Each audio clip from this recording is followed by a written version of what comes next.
Welcome to the Bitcoin Consciousness Podcast. This is part 2 of the Sovereign Soul series. So I'm here with Matt and Caleb.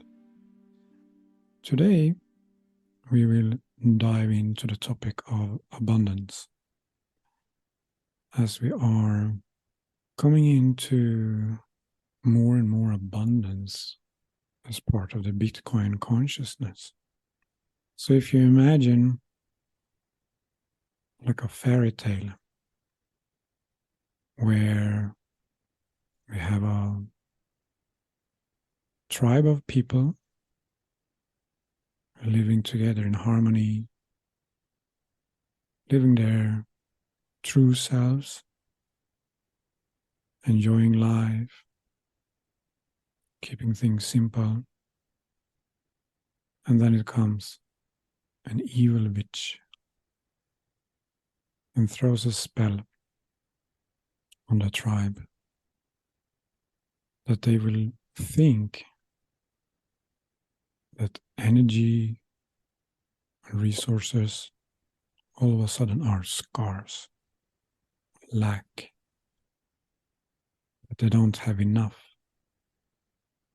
So they start to believe that they need to compete with each other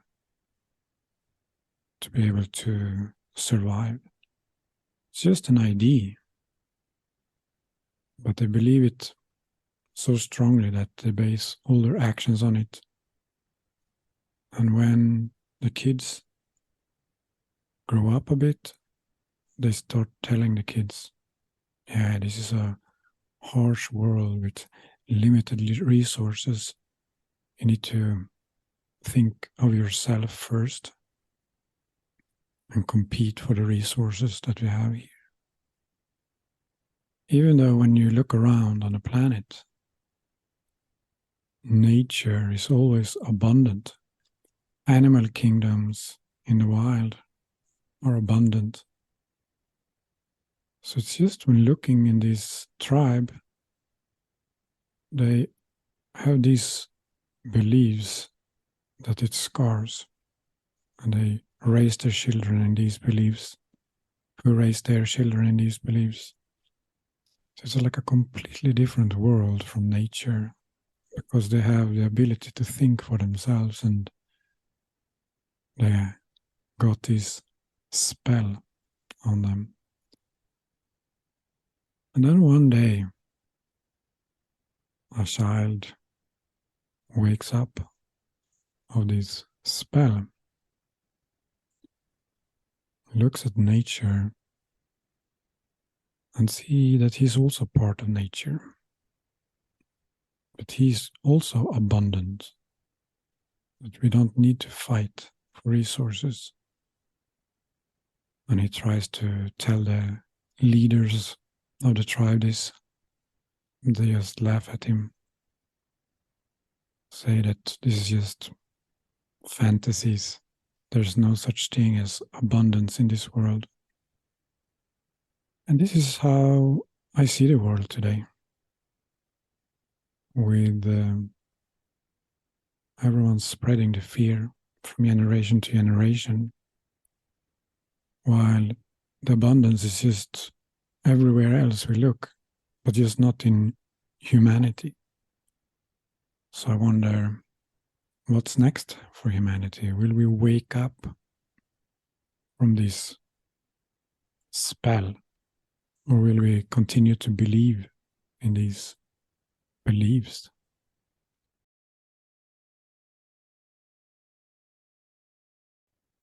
I have like an image of a baby coming to mind. And if you think about a baby, when they come into the world, it is total abundance.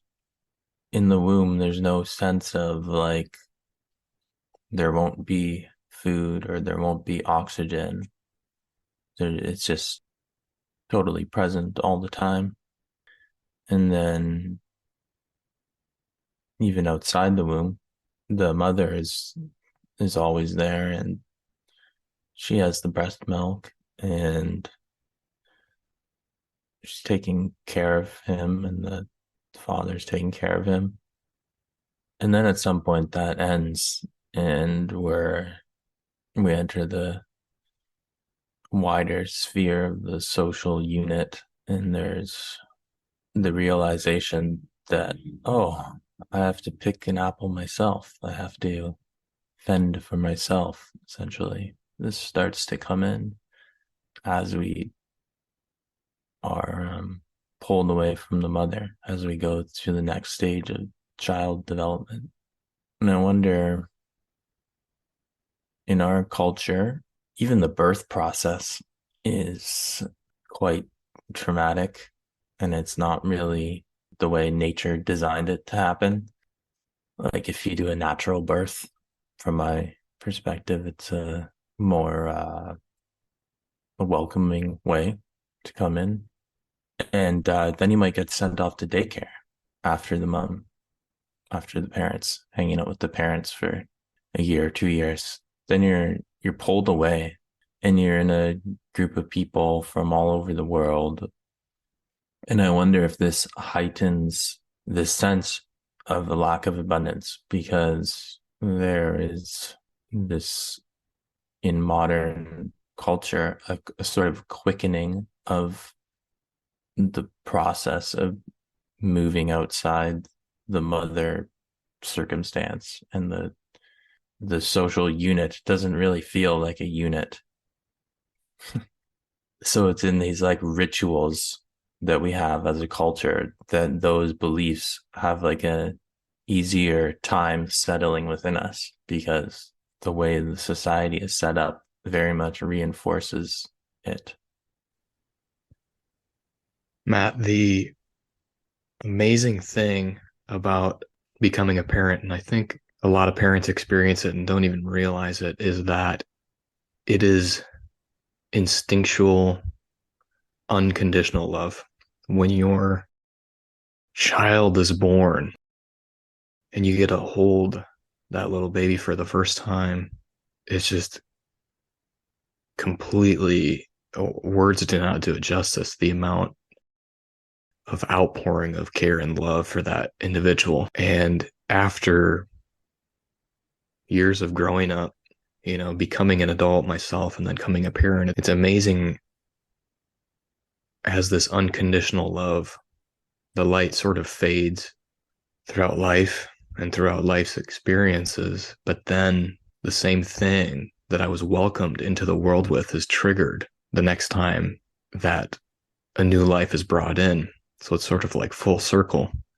And what you are describing, when the child leaves the home and goes off to daycare and stuff and goes off to school and leaves the family, I've got actually is somewhat triggering for me, because we have a 2-year-old son and we've got another one coming. She's coming in February. And I know that there is no other person on this earth who has the instinctual, natural, unconditional love for my child that I do. So when that person goes to school or goes to daycare, they aren't being guided with unconditional love that the parent naturally has. And this quickly will send them astray. It will send them into all kinds of distortions and filters. So I have a lot of fears around this, because, as I've started waking up, it's so scary to me to look back on my own life and see how I went through a life where I was removed from the atmosphere of the abundance of unconditional love from my parents, and how it distorted everything in the world that I saw. And what Sama described in his story at the beginning was a world where everybody has an outpouring of unconditional love and abundance. So maybe in that world, maybe there could be some sort of daycare system or school system where you could send a child and they would receive guidance and unconditional love to help them grow as an individual, as a node. But right now, that isn't the case. This is why the topic of conscious parenting is something that I'm becoming increasingly interested in, because I think this is an important conversation for parents around the world to be having, to start asking questions about why we are doing the things the way that we are doing. And the other part of this is too that we are still part of a growing process, and we do inherit the spell that was cast upon us. We do inherit that when we're born. So we are also experiencing these things as opportunities to grow as well. So it's not entirely something that is the fault of society or the system. This is also the way that we're built too. We are, our bodies and genetics, however you want to describe it, we're built attracting these experiences, even as children. So as we wake up and raise our consciousness to that of our children, we're going to break the spell together. But the kids, they also have this sort of spell too. So we also have to help them to see it just as much as they're kind of helping us, I think. If we talk a little bit about this abundance from an engineering point of view with the energy bodies, then as long as we are taught and as long as we believe that everything is scarce, we also try to fill those holes from the outside. And this belongs to the spell, you can say. It's like, yeah, you don't have enough and you need to find it outside of yourself. And that's sort of the evil twist to this. So we are locked into trying to get what we feel we lack from others around us, or from nature, from animals. And we become these predators.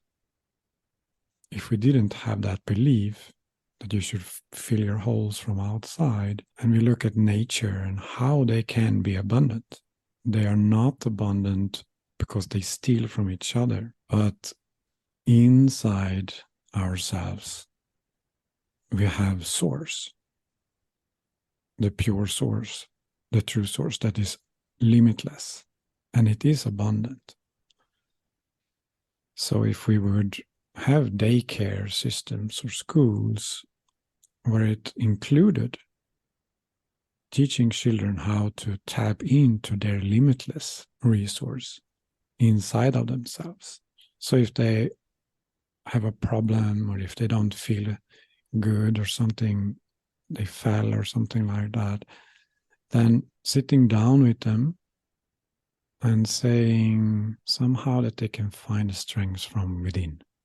So it's not like external comfort will be the thing that they will then learn. So they will, then many people, they actually create problems in their life because they want that comfort. This is just one example of.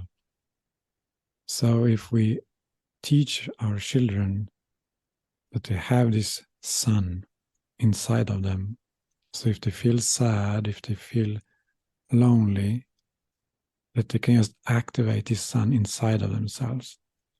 And it's like filling up a battery from inside.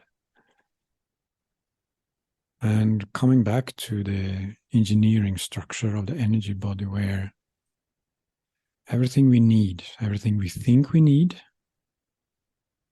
if we don't use force and willpower to pull this from the external world, but we tap those needs into our source instead, they are fulfilled. And the energy body is then like a free energy machine. If you imagine a machine that sort of feeds itself, not from taking from the outside, but it's just like this loop that it holds the energy inside of itself. And whatever you do just fuels the machine even more. Because when we take actions out of love, we become fulfilled of meaning, truth, and so on. So it's when we reach outside of ourselves because of fear, we become exhausted, and it's a leakage in the system. But when we just take actions from neutrality, we actually feed ourselves and we become stronger. So if you imagine such a system, it just becomes stronger and stronger and stronger. And then you imagine that it's just a few beliefs that has been so ingrained in humanity that is blocking that machine or those machines that everybody have. So every human being is this amazing battery that can be filled up by itself if you just tap into this. If you just know this, if you understand how the creation works and that everyone has source within ourselves. Yeah, so I think there's this link then. There's this really powerful link between sensing unconditional love and the belief in abundance. So as a little baby, everything is abundant and you feel unconditional love. Then we grow up a bit and we forget that feeling. And then at some point, maybe we go on this journey and we're like, oh, I am that. It was always in me. And now the frequency terrain is able to anchor that belief in abundance once again, because you are giving your attention to the limitless resource of your own energy from within. I had a really strong intuition as you were talking, Matt, and I'm going to try to put it into words, but it's like the adult world, the conditional love world. Everybody is walking around and interacting from this place of lack. So we're always doing things and saying things and acting a certain way to get satisfaction from external things. Sort of that engineering perspective that Sama was talking about. And it's, as a parent, to see my son when he wakes up in the morning, and to just like feel this outpouring of just love to be with a person and to see his smiling face, that's unconditional love. And I remember having that feeling with my mom and dad as a child. And I can sort of tap back into that now, but when I see my parents today, it's completely different. I know that the unconditional love is there. There's like a sort of a shield, maybe, where that blocks this unconditional love from coming. But I've felt what it's like to have those shields raised with my family, to let that unconditional love flow. So I know I've experienced it. I know that it's there. And what we're talking about is humanity experiencing this unconditional love, parent-child relationship, the newborn, new parent relationship, unconditional love. Raising those shields or dissolving those things that are stopping that flow from happening anymore. Yeah, so on the individual level, you think if you bend your personality, if you bend your authentic self in such a way to please others, then you will get unconditional love from them and you'll get abundance from outside. And then what that actually does is build all these programs in your energy body that distort the actual ability for it to flow out of you and through the world. And then all of humanity is doing the same thing. So it really takes everyone on the planet sort of to come into this recognition that it starts in them. And then slowly all those old programs in their field can dissolve. And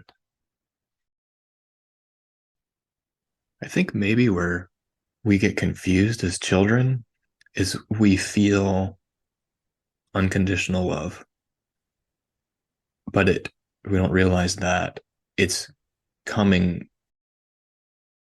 I don't know. Maybe it's not coming from within. It wouldn't make sense, I guess, to me that if it wasn't coming from within, but we start to feel like unconditional love is coming from our parents. mm-hmm. So yeah, then as our parents see us get older and increasingly are, expecting more and more of us, that love becomes conditional. So yeah, there's almost like a confusion about what this love is and where we should be getting it. I don't know if is it an attachment to the unconditional love of our mom and dad? Or maybe is it just a misunderstanding of where it's coming from? Yeah, then we come back to what I said about engineering, and it goes together with the confusion. We think it comes from outside. So when we're younger, we just have it inside. We just feel it. And then it's this process of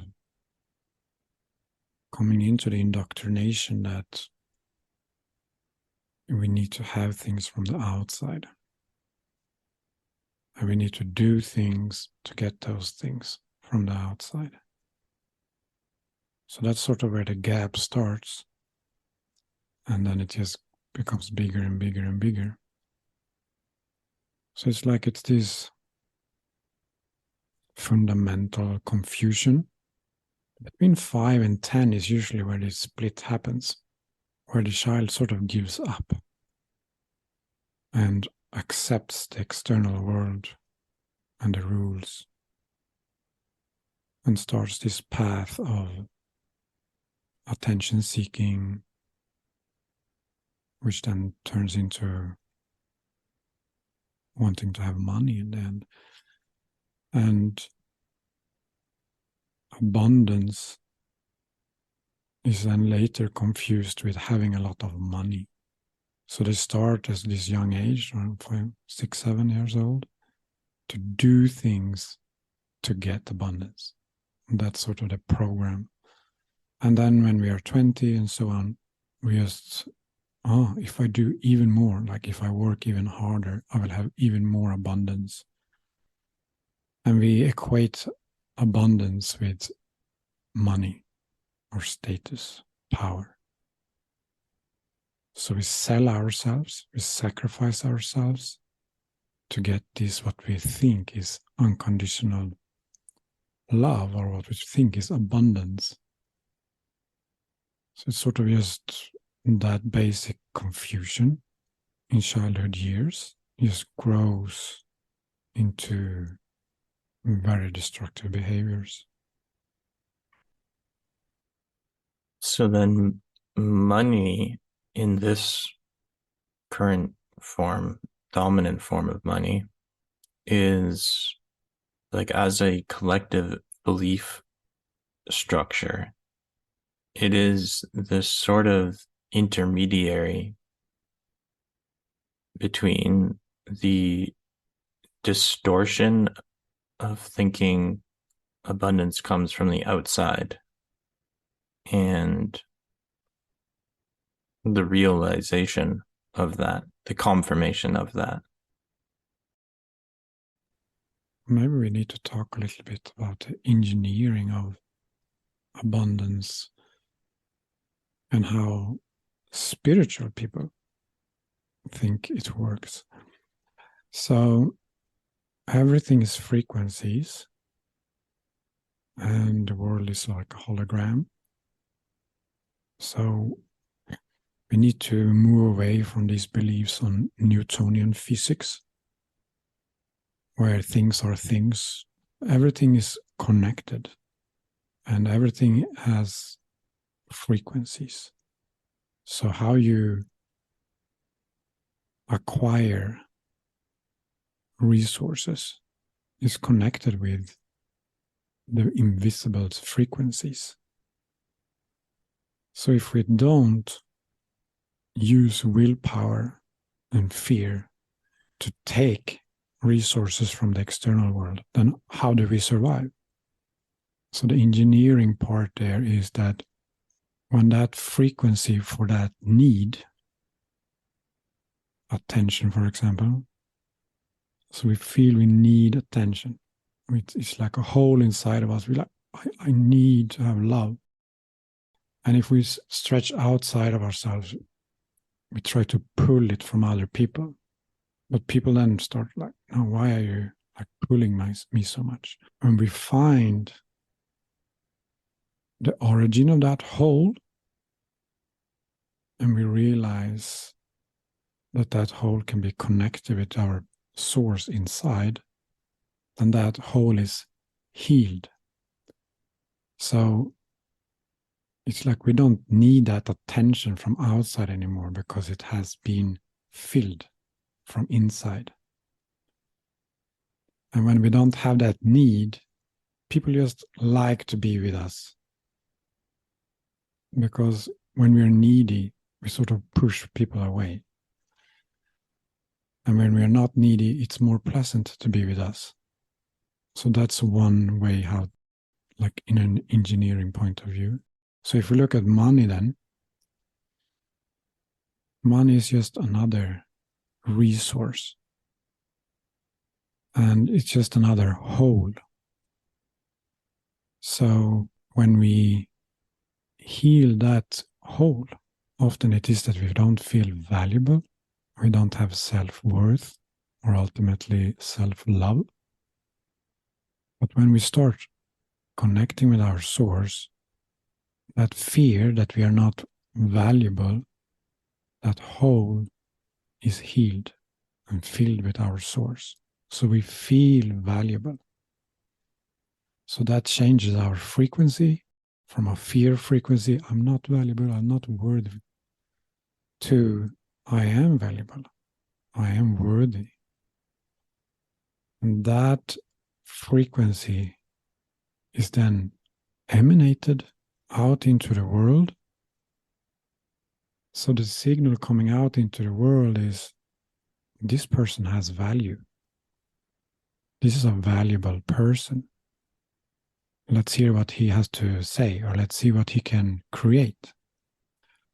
So from an outside point of view, it's like coming to someone that sends out the signal that I'm not good, I'm not valuable, I don't do anything good. That's sort of the signal. Then you don't want to pay for his services because you get the feeling, why would I pay for something that's not valuable? So this is how the engineering works. So when you send out a signal, what I do is very precious. Then people start looking, okay, that's an interesting signal. And we can sort of intuitively feel that some kind of value is emanating from this person.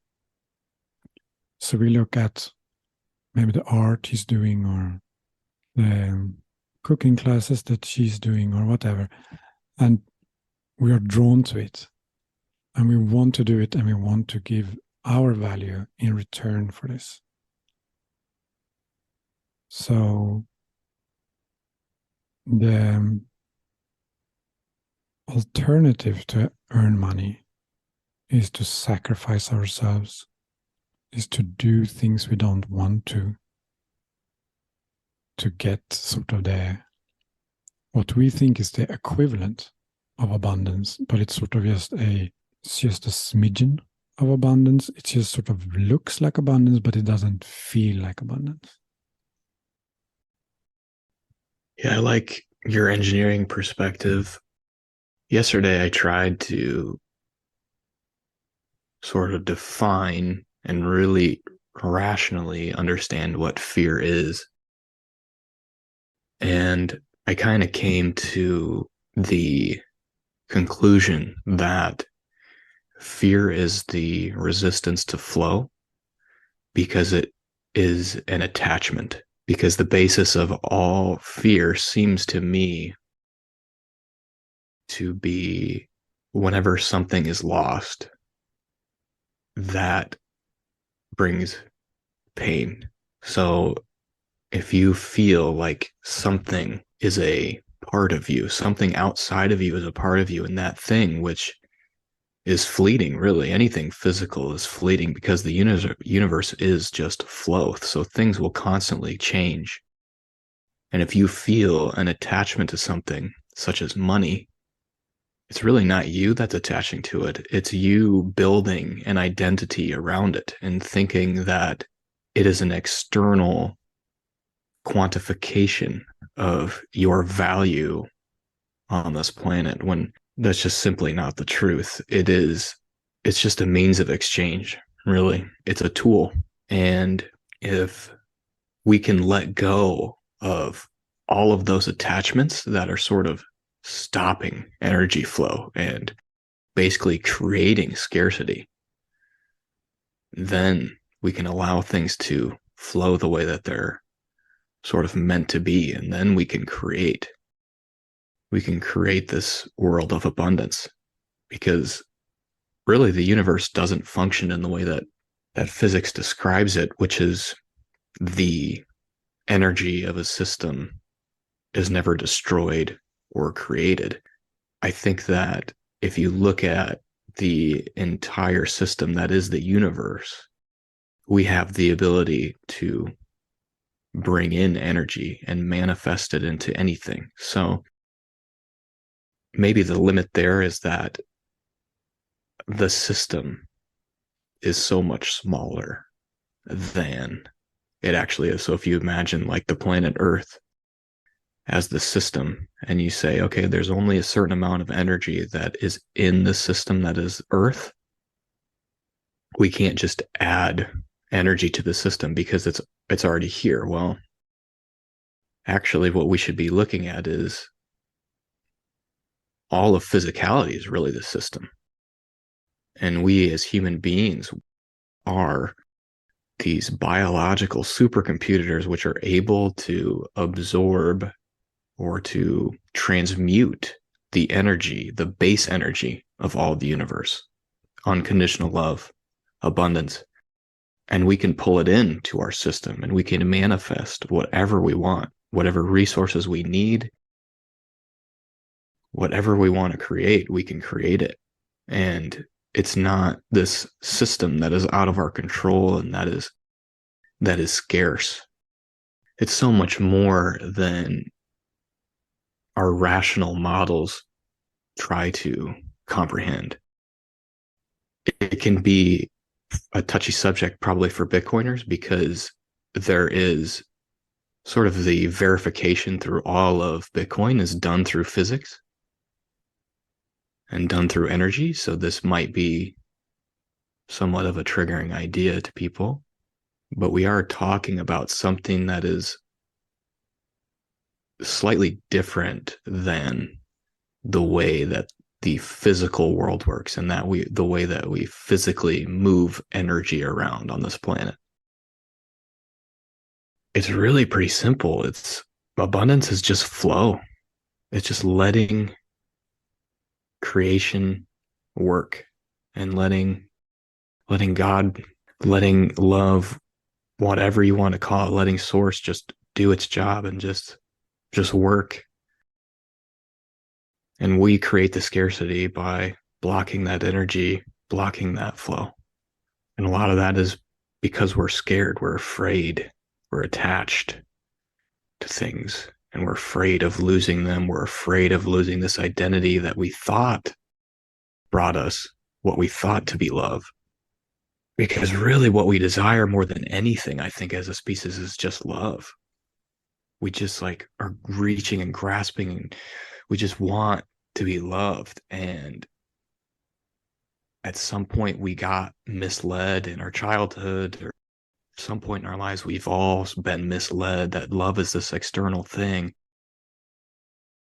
Some people say that, I just want to be rich or famous, or I just want to be successful. But really, at the end of the day, we all just miss being loved. We all just miss that feeling of love when our mom and dad held us and looked at us and were just so awestruck by our beauty and didn't realize that love, we were sharing a love together.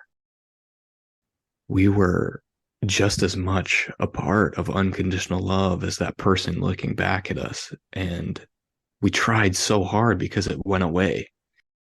It seemed like it just disappeared. And so we kept working harder and harder to get that love back by creating distortions, and because we were so scared that we might lose love or we might not ever get it back. And so we just keep working to try to do things to get it.